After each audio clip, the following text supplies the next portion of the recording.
Vous savez, le CTRI ne sera pas jugé sur sa capacité à construire des routes, des édifices de tout genre, ou encore sur sa capacité de séduction, mais plutôt sur sa capacité à restaurer nos institutions défaillantes, comme elle s'y était engagée.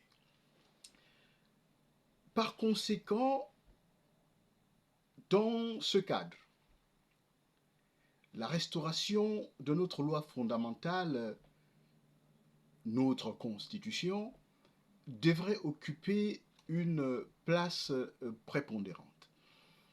Mais le CTRI ne pourra pas le faire tout seul, car le principe même de la Constitution, c'est le pouvoir du peuple, par le peuple et pour le peuple. Et par ailleurs, selon sa formule devenue désormais célèbre, Abraham Lincoln disait: la démocratie, c'est le pouvoir du peuple, par le peuple et pour le peuple. Donc, lorsque l'on lit ces deux formules, on pourrait être amené à dire que le principe de la Constitution, c'est la démocratie. Cette démocratie pour laquelle tant de martyrs ont donné leur vie. Joseph Renjambe, Pierre Mambundu Mambundu,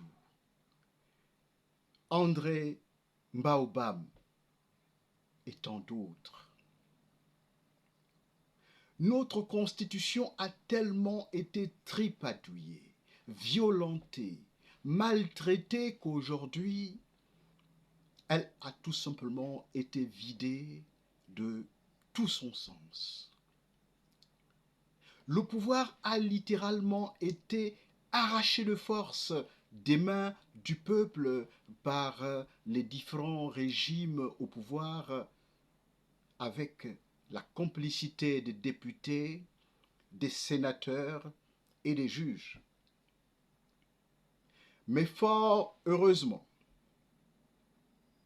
la forfaiture de trop a suscité un cas de conscience aux forces de défense et de sécurité qui ont décidé cette fois-ci, dans un mouvement d'élan, de se ranger du côté du peuple et de réaliser ce coup de force qui s'est révélé être un coup de maître, en déposant purement et simplement, sans effusion de sang, ce régime corrompu et mafieux.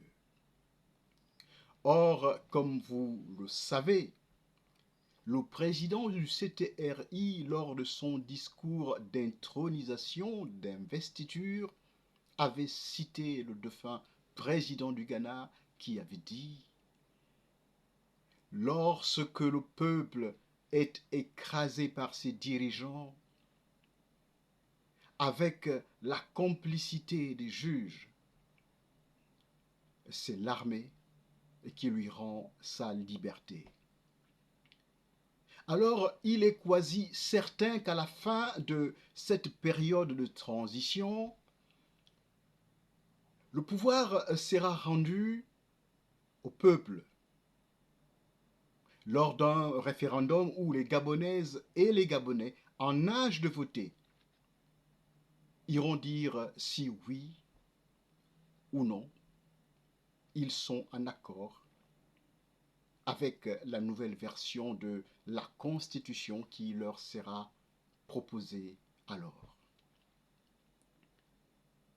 Cette restauration devrait se faire autour de la Constitution de la Troisième République, c'est-à-dire autour de la Constitution du 26 mars 1991. C'est en effet cette version qui devrait représenter l'ossature de notre nouvelle République. Mais quelles sont les modifications qui devraient y être apportées? Car la version du 26 mars 1991 ne pourra pas être reprise in extenso. Quel type de démocratie voulons-nous construire pour notre 4e République? Quand bien même cette tâche serait dévolue aux professionnels du droit constitutionnel, en tant que citoyens, nous avons nous aussi le devoir d'y apporter notre contribution. Mais comment le faire? Pour répondre à cette question, nous allons tout d'abord commencer par démystifier ce qui pourrait sembler être une énigme pour la plupart d'entre nous. Nous allons essayer de rendre accessible notre loi fondamentale au peuple gabonais. Et pour cela, nous allons consacrer